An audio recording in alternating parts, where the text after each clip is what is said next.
Hi, this is Manos Brilakis from the Minneapolis Heart Institute, presenting case 35 for the second edition of the Manual of CTO Interventions. This is a case highlighting use of intravascular ultrasound for facilitating undergrade dissection and re-entry. This was a patient with right coronary artery congenital occlusion. The proximal cap was at a bifurcation, and the distal vessel was of good quality, and there was no bifurcation on the distal cap. This is the aerial view demonstrating nice tapered entry into the proximal cap and good quality distal vessel.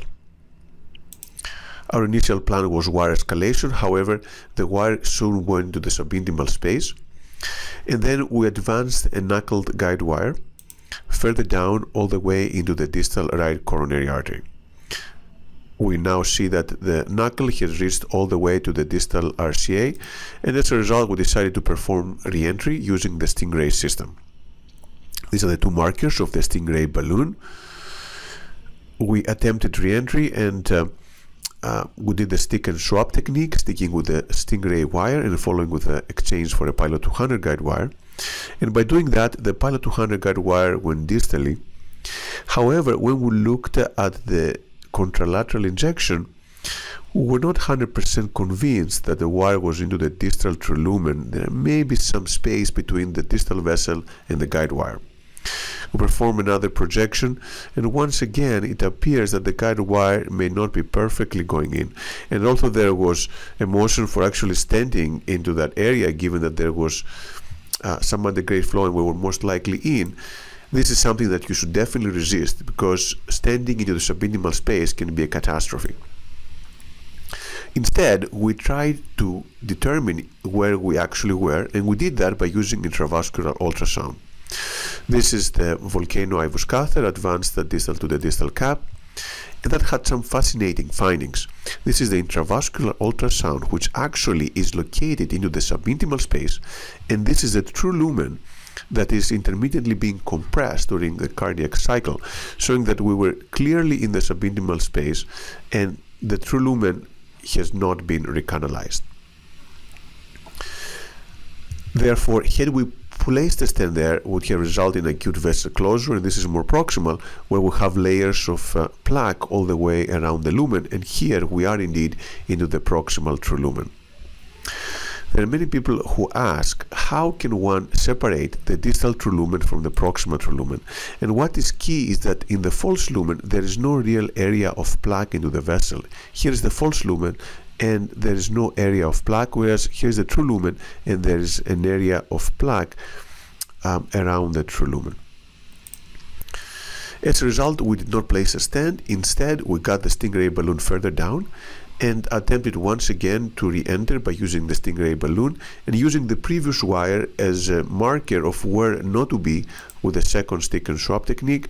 By doing that, the wire went a little higher up, and then we confirmed once again using intravascular ultrasound, and now the intravascular ultrasound catheter is indeed in the true lumen. We see the layer of plaque all the way around the IVUS catheter, and here is the false lumen with the initially placed guide wire being still into the false lumen. This is a beautiful illustration of how the true lumen looks and how the false lumen looks like, and why it is important to achieve true lumen position before placing a stent.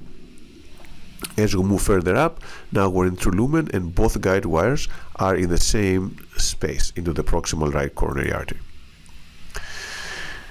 We decided to go ahead with stenting at this point. We removed the subintimal guide wire and left the true lumen guide wire in place.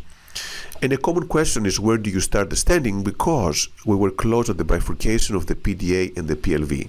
And one of the best ways to decide where to stent and not go very far is by using contralateral injection, which in this particular case showed us that we had the stent just proximal to the PDA and PLV bifurcation.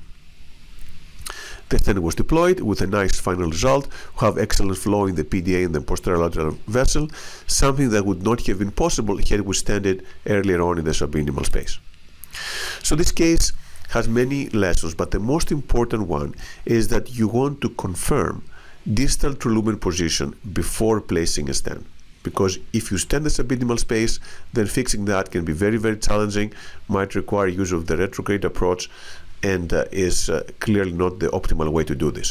There are many ways to confirm true lumen position.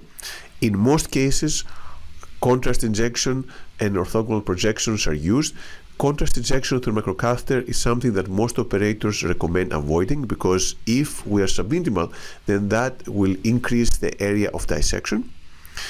And another way, which is not perfect but can give an indication, is advancing the guide wire and seeing if it selects branches. Although this is not perfect, because even subintimal position might still result in the guide wire selecting various branches. So in summary, intravascular ultrasound can be very useful in determining the distal position of the wire and confirming that with a distal true lumen before attempting to place in a stent. Thank you.